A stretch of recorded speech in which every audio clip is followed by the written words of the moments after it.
আওয়ামী লীগ সরকার পতনের বর্ষপূর্তি উপলক্ষে বিএনপি সহ সকল অঙ্গ সংগঠনের উদ্যোগে বিজয় র্যালি। দেওয়ান শামীম আল মামুনের রিপোর্টে বিস্তারিত। ফ্যাসিস্ট আওয়ামী লীগ সরকারের পতনের বর্ষপূর্তি উপলক্ষে ঢাকা মহানগর উত্তর ও দক্ষিণ বিএনপি, যুবদল, ছাত্রদল সহ সকল অঙ্গ সংগঠনের উদ্যোগে বিজয় র্যালি অনুষ্ঠিত হয়েছে।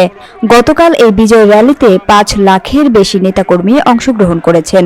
এই বিজয় র্যালি বেলা ৩টা থেকে পল্টন মোড় প্রদক্ষিণকালে বিশাল যানজটের সৃষ্টি হওয়ায় যাত্রী ভোগান্তি চরমে। দীর্ঘ যানজটের কারণে যাত্রীরা বাস থেকে নেমে বিভিন্ন গন্তব্যে যাওয়ার জন্য মেট্রো রেলের টিকিটের লাইনে দীর্ঘ সময় ধরে দাঁড়িয়ে থেকেছেন। এই বিজয় র্যালি পল্টন মোড় দীর্ঘ প্রায় ১ ঘন্টা যাবৎ প্রদক্ষিণ করতেছে। এখন পর্যন্ত এই র্যালি আসতেই আছে।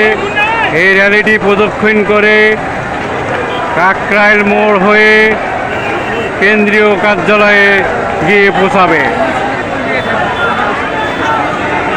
৫ই আগস্টের মহান বিজয়কে আজকে জাতীয়তাবাদী দল বিএনপি ও তার অঙ্গ সংগঠন পালন করে যাচ্ছে। এখানে ছাত্র দল, যুব দল, স্বেচ্ছাসেবক দল, শ্রমিক দল,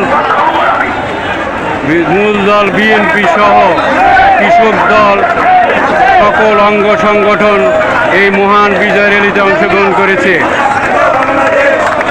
এই বিজয় র্যালি ১ ঘন্টা যাবৎ পল্টন মোড় প্রদক্ষিণকালে যাত্রা বিরতি হয়েছে, মহা যানজটের সৃষ্টি হয়েছে। কোনো দিক থেকে বাস চলাচল করতে পারছে না, বাসগুলো সব থেমে রয়েছে।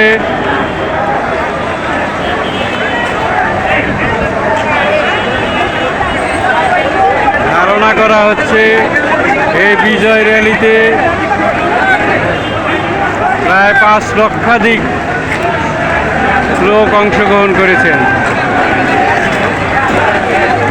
মূল দল বিএনপি সহ।